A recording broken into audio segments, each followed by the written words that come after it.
The Aborigines of Taiwan belong to the Austronesian group, which immigrated to Taiwan after the 17th century. Geographically, they located on the northeastern tip of the cultural area. Because of the isolation from the main group and from the outside world in general, the Aborigines still maintain comparatively unadulterated, original, and archaic in Taiwan.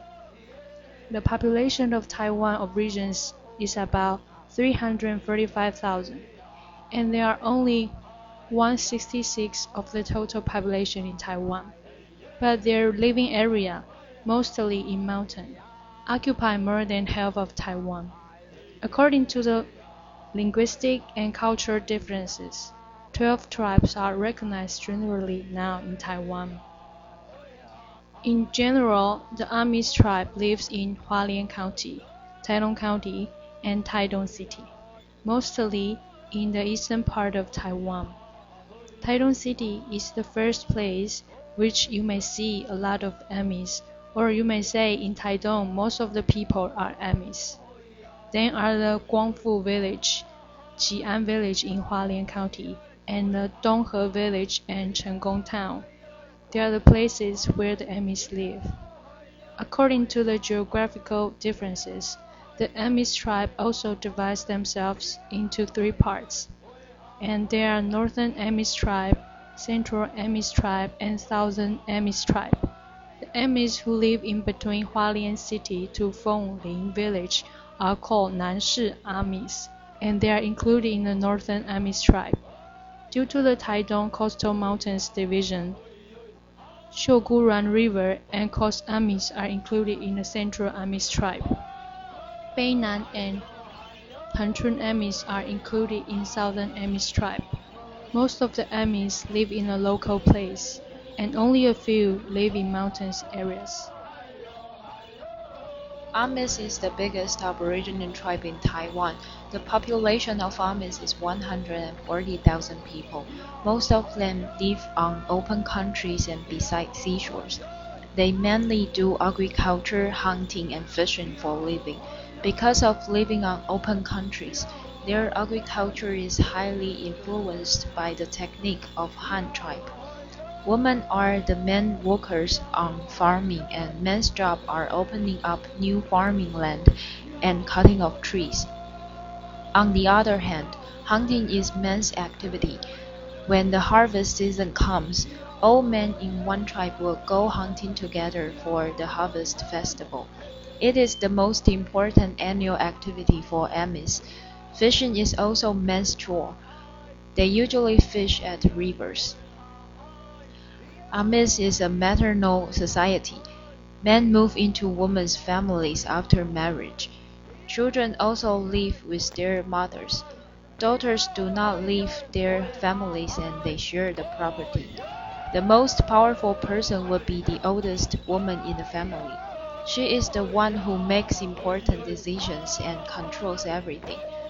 The costume of Amis is colorful. They like to use bright colors, and the clothes are usually made of ramen. Costumes for festivals are different from costumes wearing every day. The Harvest Festival is the most important activity for Amis people. It is like the New Year for Amis. The Harvest Festival is used to be held on October, but recent years, in order to cooperate with the tourism development by the government, the Harvest Festival is held on July and August. The meaning of the Harvest Festival is to rest after working hard during the year. It is also the time to get together with tribe members and families. The Harvest Festival is men's activity. It contains lessons for young men to learn manners, singing, and dancing. Women are not allowed to join the first day of the festival, but they will sing the ending song. Amis people have their own language. However, they do not have their own letters for their language. The passing of Amis languages depend on verbal. With the rise of Aborigines culture, there are some singers now are creating songs of Aboriginal languages. After KMT government moved to Taiwan, they established the policy of promoting Mandarin speaking. In the first period, which was 1945 to 1955, they advocate speaking Mandarin instead of Japanese. During 1955 to 1970, they continued this policy and prohibited other languages like Taiwanese, Amis, or other Aboriginal languages. Students could only speak Mandarin in school, or they would be punished by money or physically. The school also made treaties to restrain their students. For example, you can see the first rule of the Treaty of Guanghua Elementary School. Speaking Mandarin is equal to patriotic. Children are taught this way since they are little. Due to this policy, the above languages declined. Children were forced to learn and speak Mandarin only and did not have the environment to speak their own languages. Parents did not consider learning their own languages are important. Gradually, this language could not pass on by generations. However, things did not become better while DPP took the region. The government started to emphasize Taiwan identity, promote Taiwanese speaking and education. At this time, Aborigines were still neglected and they even suffered more. In KMT's period, they had to learn Mandarin in order to receive education and get a job. After they got used to this policy and gradually did better on their lives, they had to learn another language, Taiwanese. Following by the advocacy of Taiwanese by DPP government, people are gradually divided into two parts. For the Pangri people, you can hardly get recognition if you cannot speak Taiwanese. This made Aborigines' life more difficult. This has also made Aboriginal people, even intellectuals, think learning their own language is not that important. Loss of identity made Aboriginal languages even harder to pass on. In order to better understand the difficult and true situation for Aborigines to pass on their languages, we interviewed our friend Duke, who is an Amis, about his language learning and his opinion of the decline of Amis language. My hometown is in Taitung, and my grandparents and cousins are living there, and there are many Amis people living there.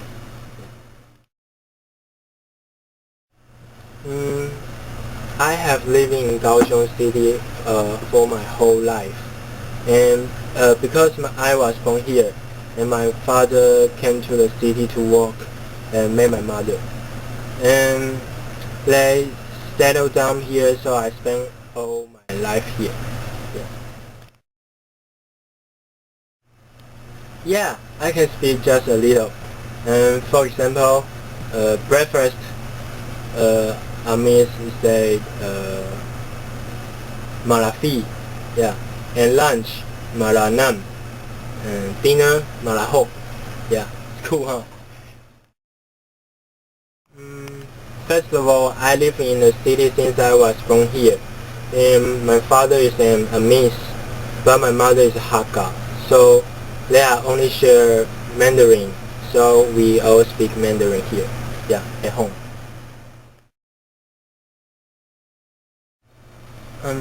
Only my father speak Amis, but my family members from my father's side all speak Amis, because they are living in Taitung, and Amis is their main language. All their neighbors speak Amis, and it's all because of the environment. Yes, when I was a little boy, my father tried to teach me Amis and more, but Amis language is too difficult, and there were no one to speak Amis with. Except my father, the learning environment for Amis not good, and there are also no reason to encouraged me to learn the language. Yes, every time I go back to Taitung, my grandparents and my cousin all speak Amis, and I couldn't understand a word at that moment, and I really wish I can speak Amis.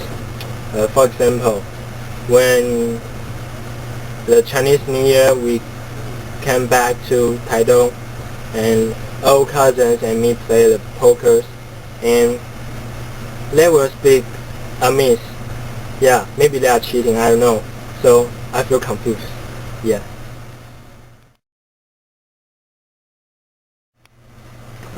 Because Amis is a mental society, and my father is used to ask my mother for decisions. And at my hometown, the most powerful person is my aunt after my grandmother died, and I think the Amis culture give my mother more powerful in my family, and that is different from Mandarin families. It is a pity if Amis language lost, because it is a part of Taiwan history, and of course Taiwan culture. It is important to preserve a language just like we preserve our culture. Language is the basic of culture. It's the way to continue the Amis spirit.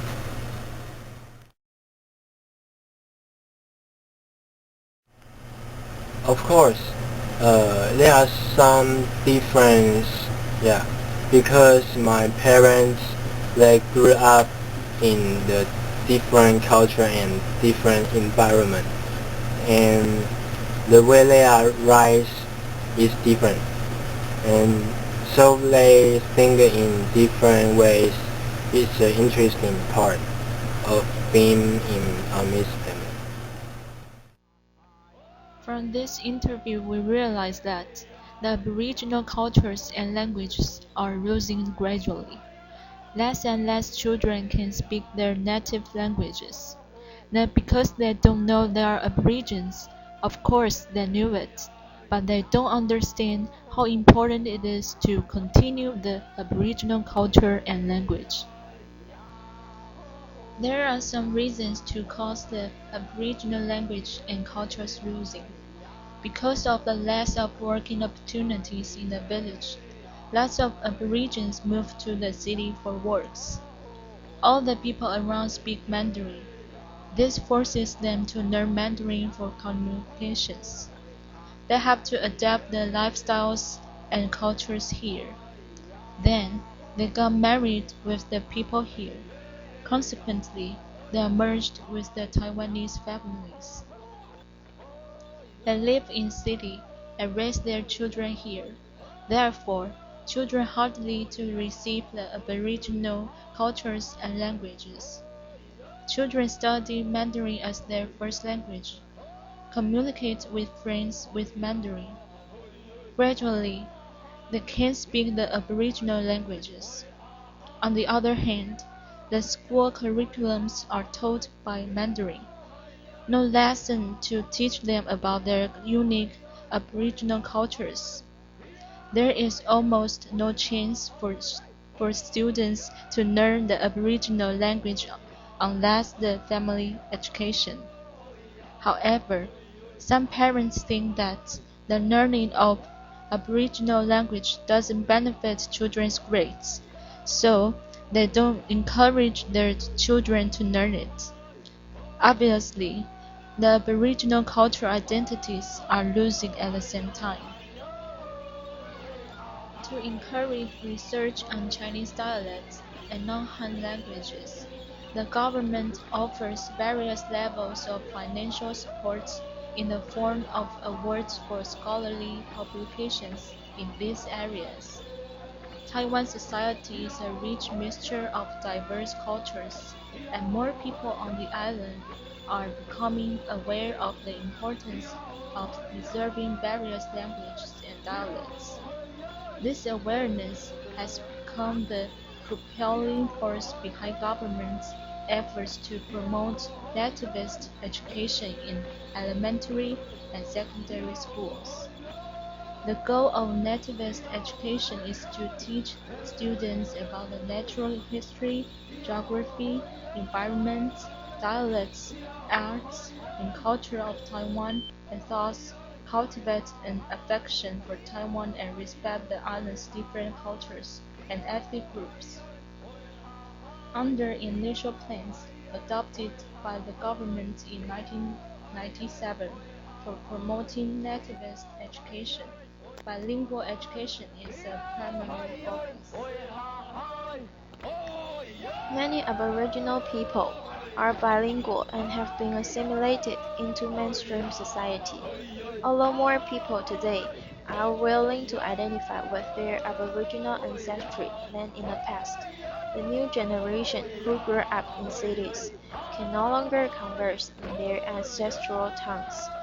To rectify this, in June 2001, the Taipei City Government Council of Aboriginal Affairs co-sponsored two Aboriginal radio programs, one on the Taipei Broadcasting Station and the other on the Broadcasting Corp of China, to introduce Aboriginal languages, cultures, activities, as well as the latest policies and welfare packages to the Aborigines in Taipei. Around the same time, the first program to combine the concept of local language education and childcare was also launched by the Taipei City government, which has 632 Taiwanese, 86 Hakka, 1 Ame, and 2 Taya-speaking nannies. The aim was to expose children to native languages during their preschool years, and this is believed to be the critical stage for language learning. There are some websites on Aboriginal culture and identity in Taiwan. These websites have been created with the aim to provide some information about Taiwan's non-Han inhabitants and their living conditions, to give an insight into the historical and political background responsible for the revival of Aboriginal culture and identity in Taiwan since the beginning of 19th century, to provide address of websites that have been constructed either by Aboriginal or by Han intellectuals in Taiwan within the last couple of years, together with short comments of these pages. For instance, The Sound of Taiwan's Aborigines, which is the website on Taiwan Aborigines in general with lots of music clips to download. The clips include traditional as well as modern pieces. There is a section on the culture of the Ame and on their programs of adaptation to Taiwan's modern Han world, as well as a section on living conditions, the adaptation problems, and the legal situation of Taiwan's Aborigines in general. No matter what kind of languages, they have their own essence and culture. Nowadays, we can touch many resources by affluent approaches. Even though there are many factors that languages be lost, we should make more efforts to promote the language and pass them on.